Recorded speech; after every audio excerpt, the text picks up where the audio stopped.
Hai, apa kabar sahabat artikel view? Kali ini saya akan membacakan lanjutan alur cerita kisah CO muda berpura-pura culun. Tapi, sebelum mendengarkan kisah ceritanya, silahkan cari posisi yang nyaman dan jauhi keramaian. Dan jangan lupa pasang headsetnya. Dan inilah alur cerita kisah CO muda yang berpura-pura culun. Episode 292. Kisah CO muda yang berpura-pura culun. Lalu apa yang harus saya lakukan sekarang? Apakah saya tidak melakukan apa-apa? Kaori menangis dengan cemas. Pada saat ini, telepon Julius berdering. Itu adalah nomor Ariel yang menelepon kembali. Julius segera melakukan tindakan diam kepada Kaori. Setelah Kaori menahan tangisnya, Julius menekan tombol jawab dan menyalakan amplifier. Cantik, jika kamu ingin menyelamatkan suamimu, lebih baik datang ke rumah saya dengan cepat. Jika tidak, saya tidak bisa menjamin bagaimana memperlakukannya. Dia sekarang berbaring di depan saya, seperti anjing mati, untuk mendengar suaranya. Setelah Ikram mengucapkan kata-kata ini, dia mulai meninju dan menendang Ariel. Suara pemukulan orang bisa terdengar, tetapi tidak ada jejak rasa sakit dan duka Ariel. Sialan anak bajingan, apakah kamu tangguh? Coba saya lihat seberapa tangguh kamu. Ikram ingin membuat Ariel kesakitan dan bersuara untuk membuat Kaori semakin khawatir. Kemudian dia mengambil inisiatif untuk muncul. Tetapi dia tidak menyangka Ariel bahkan bisa menggertakkan giginya dan bertahan dengan seluruh kekuatannya. Ambilkan saya tusuk gigi. Saya akan melihat berapa lama sampah ini dapat bertahan. Wanita cantik, ingin tahu bagaimana saya memperlakukan suami kamu sekarang? Biarkan saya menjelaskannya kepada Anda. Sekarang tusuk gigi ada di kuku jarinya. Dan tangan saya ada palu di dalamnya. Coba tebak apa yang akan aku lakukan sekarang. Ikram berkata sambil tersenyum. Kaori menutup mulutnya. Tidak berani membayangkan apa yang dikatakan Ikram. Dua garis air mata terus mengalir di pipinya. Julius, yang kulit kepalanya mati rasa, buru-buru menutup telepon. Lalu mematikan telepon. Kaori, dia hanya membuatmu takut. Dia tidak berani melakukan itu. Julius berkata kepada Kaori. Kaori menangis dan berkata, aku akan menemukannya. Hanya aku yang bisa menyelamatkan Ariel. Ketika Ariel pergi, dia telah menyuruhnya untuk merawat Kaori dengan baik. Jika dia melepaskan Kaori, konsekuensinya akan menjadi bencana. Tenang dulu. Jika kamu pergi, tidak ada yang benar-benar bisa menyelamatkannya. Pikirkanlah. Siapa yang bisa membantu kita? Kata Julius. Siapa? Ketika Kaori mendengar kalimat ini, kata Bimo muncul di benaknya untuk pertama kalinya. Tetapi Bimo masih di Bandung. Bahkan jika dia segera naik ke pesawat. Kaori takut Ariel tidak akan bisa bertahan lama. Bimo bisa membantunya. Tapi apakah sekarang sudah terlambat? Kaori berkata. Murid Julius terkejut. Meskipun dia hanya orang kecil yang tidak mencolok di Bandung, dia tahu nama Bimo. Ariel sebenarnya terkait dengan Bimo. Apa sebenarnya yang dia miliki di Bandung? Kemampuan. Ini berguna. Tentu saja berguna. Kamu harus menghubunginya dengan cepat, kata Julius. Mendengar ini, Kaori mengeluarkan ponselnya. Bimo Live in Magic. Bos Bimo ini enggan membeli suite untuk dirinya sendiri.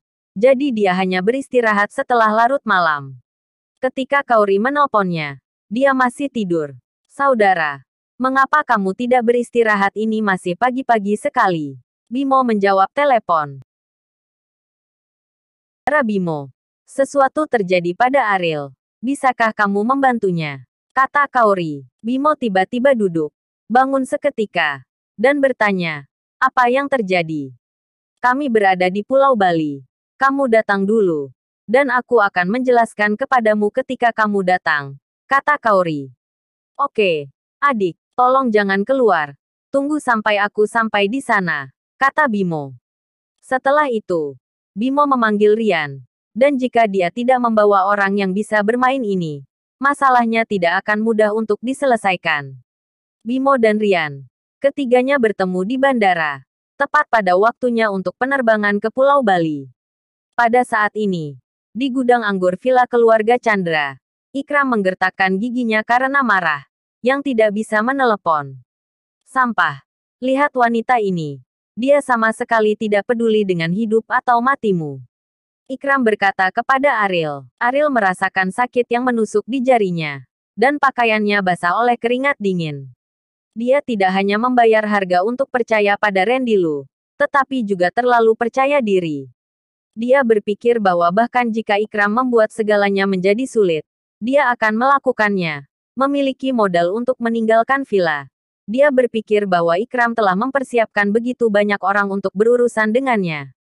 Jangan biarkan aku hidup, atau kamu akan memohon mati.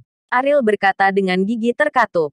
Ikram menamparkan wajah Ariel. Dia berkata dengan jijik, lihatlah betapa menyedihkannya kamu sekarang. Kamu masih memiliki keberanian untuk mengancamku. Faktanya adalah aku bisa membuatmu memohon kematian. Telepon saya. Meninggalkan gudang anggur. Ikram duduk di ruang tamu dengan bayangan Kauri di kepalanya. Semakin dia tidak bisa mendapatkannya, semakin dia ingin mendapatkannya. Jika tidak, gejolak di hatinya tidak akan tenang sama sekali. Tetapi orang-orang yang sekarang dikirim untuk menanyakan berita itu tidak bergerak. Bajingan busuk. Aku tidak percaya kamu bisa bersembunyi di Pulau Batuan selama sisa hidupmu. Ikram sudah menyapanya di bandara.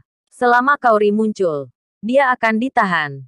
Jadi dia tidak khawatir Kauri akan meninggalkan Pulau Bali. Pada saat ini, ponsel Ikram berdering. Randy Lu, jika Anda ingin meminta maaf kepada saya, tidak perlu. Ikram menjawab telepon. Apakah kamu punya waktu? Aku ingin bertemu denganmu. Ini ada hubungannya dengan wanita itu, kata Randy Lu. Begitu dia mendengar ini, Ikram menjadi tertarik dan berkata, saya punya lebih banyak uang dan lebih banyak waktu. Di mana saya bisa bertemu? Saya sudah berada di clubhouse Anda, kata Randy Lu. Ikram pergi. Mobil belum berhenti, dan manajer clubhouse sudah menunggu di samping.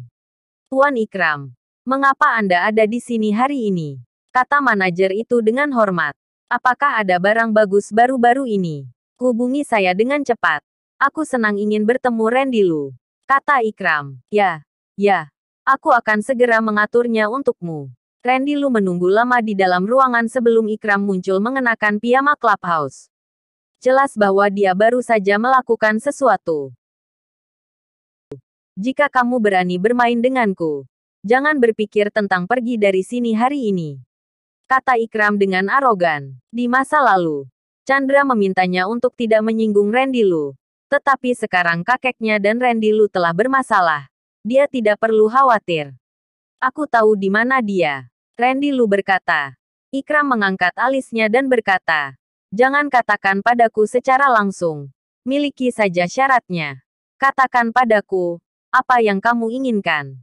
Ariel meninggal, kata Randy Lu. Ekspresi Ikram tiba-tiba menjadi serius. Dia bisa membuat segala macam trik untuk menyiksa Ariel. Tapi Chandra tidak akan pernah membiarkan dia membunuh Ariel. Dan Ikram sendiri tidak berani melakukannya. Bukan hal yang berharga untuk melakukan kasus pembunuhan terhadap seseorang.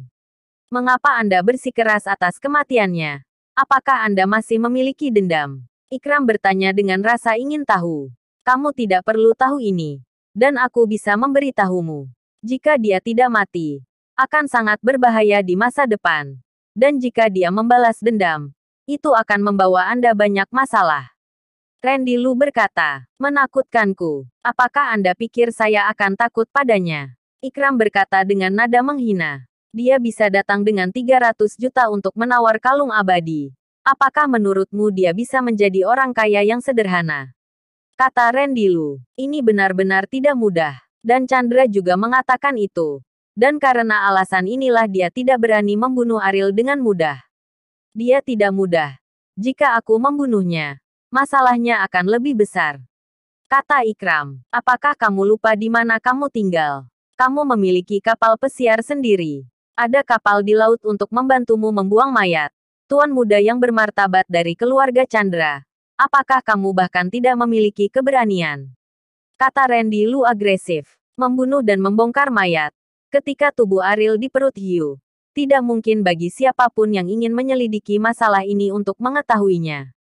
Ini memang cara yang baik. Dan ini juga bisa menghindari balas dendam Ariel yang bisa dikatakan dilakukan sekali dan untuk selamanya. Melihat Ikram masih ragu-ragu, Randy Lu melanjutkan. Tuan Ikram, apakah Anda lupa bagaimana dia mempermalukan Anda di pelelangan? Sekarang banyak orang di Pulau Bali menertawakan Anda secara pribadi. Mengatakan bahwa Anda Ikram yang tertua dan termuda dari keluarga Sangkala. Sekarang kamu tidak berguna. Dan kamu bahkan tidak bisa berurusan dengan orang asing. Kamu tidak bisa menjadi orang yang tidak berguna. Wajah Ikram menjadi dingin. Dia menamparkan kotak itu. Dan memarahi, Randy Lu. Percaya atau tidak, aku akan merobek mulutmu. Bagaimana mungkin aku, Ikram, menjadi seorang softball? Jika tidak, mengapa kamu tidak berani membunuhnya? Randy Lu berkata sambil tersenyum. Siapa bilang aku tidak berani? Jangan khawatir, aku akan membunuhnya. Randy Lu berdiri dengan puas, menjatuhkan kartu nama, dan berkata, ini alamatnya. Ingat pengingat yang kuberikan padamu. Jika dia tidak mati, Anda akan mendapat lebih banyak masalah. Bersambung.